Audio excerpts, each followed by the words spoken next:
I'm joined here with Chris Humphreys, and he is an international best-selling author. Now, you recently released the third book in your series, the Tapestry Trilogy, named The Hunt of the Shapeshifters. So, could you give some background into the series?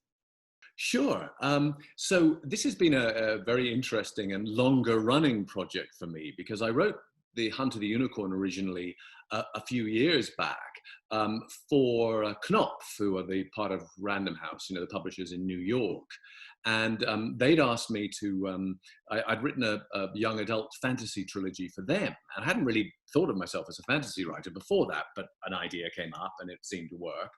And so they afterwards they liked it and they said, "So what are you going to write next?" And I was kind of like, "Oh, fantasy. I'm not sure." And I was literally sitting in my office like this, going, "What do I want to write about now? What why do I wear a unicorn on my finger?" Because I don't know if you can see that, but there's a rampant unicorn on my finger there. And it's the family crest, right? I should point out I'm not English nobility. The family crest was created by my great grandfather, who was a horse auctioneer. But still, he felt he must be a gentleman, so got a crest. Anyway, so a unicorn, what did it mean? I thought, and I started researching it. And the first things I found out was that it was unconquerable, except by a maiden, so that was interesting.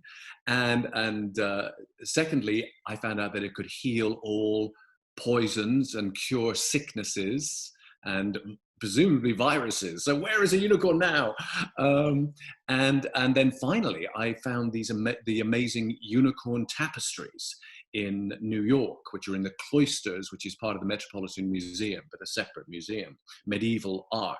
And these extraordinary unicorn tapestries, six of them, huge, woven, fantastic art, written in the made in the 15th century. And I thought, wow, that just is so fantastic. And I thought, I've got a maiden, I've got a unicorn, and I've got a tapestry which could be a doorway to another world. And that was the beginning of this journey. And so I wrote The Hunt of the Unicorn, and the tapestries become this gateway to Goloth, land of the fabulous beast, where all our myths live. And in the story, Elaine, who's just a fairly ordinary Manhattan girl, except she happens to be descended from the man who wove the tapestries, and he wove 500 years ago a door in the tapestries. So the unicorn could actually return to Goloth, which is where he was from. He was trapped on Earth. And then 500 years later, the unicorn needs the descendant of the weaver, and he summons Elaine through to the land of the fabulous beast. So that's how that began. I only thought I was ever going to write one, but then a couple of years later, these characters, unless you kill them off, they're still sort of there. And so I thought, fabulous beasts. I haven't done dragons yet. So I wrote The Hunt of the Dragon as a sequel. And then, a year after that, I thought, yeah, it's still not done.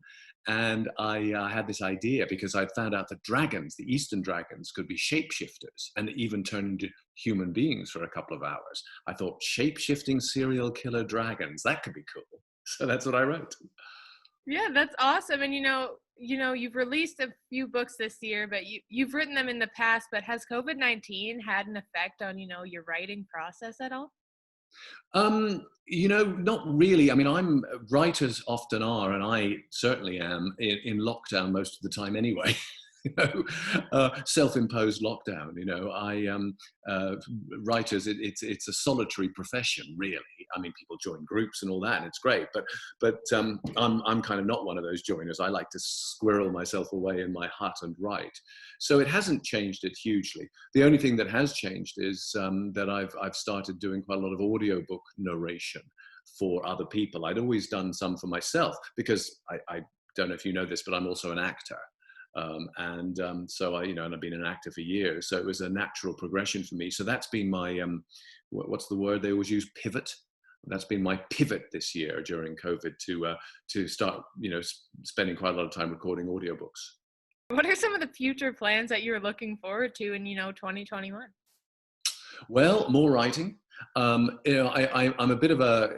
I also write historical fiction as C.C. Humphreys. Some of your watchers might or your viewers might know me from that. And I'm going back to writing, and I write my fantasy as Chris Humphreys. So I'm going back to writing an adult historical fiction book, which is loosely titled at the moment Sonata at Midnight.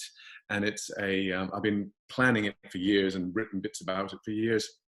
But it's a World War II sort of romance saga adventure, and loosely based on my parents' story, because my dad was a fighter pilot and my mum was a spy. Oh, wow, that's really cool. So if anyone is looking to get the books, where can they go? Well, the present series, the Tapestry trilogy, with the Hunt of the Unicorn, Hunt of the Dragon, Hunt of the Shapeshifters, that's only available on Amazon at the moment. So they can get it on Kindle. And it is, for the next 24 hours anyway, it's free on Kindle, the first book, Hunt of the Unicorn. It's also available as an audio book. You can track that down in any way you get audiobooks. The Hunt of the Unicorn, read by me because of the audiobook narration. For the rest of them, they're usually widely available. If you go to my website, you can see all the books I've written. Well, thank you so much for joining us today, Chris. It was a great pleasure. Thank you for having me, Jasmine.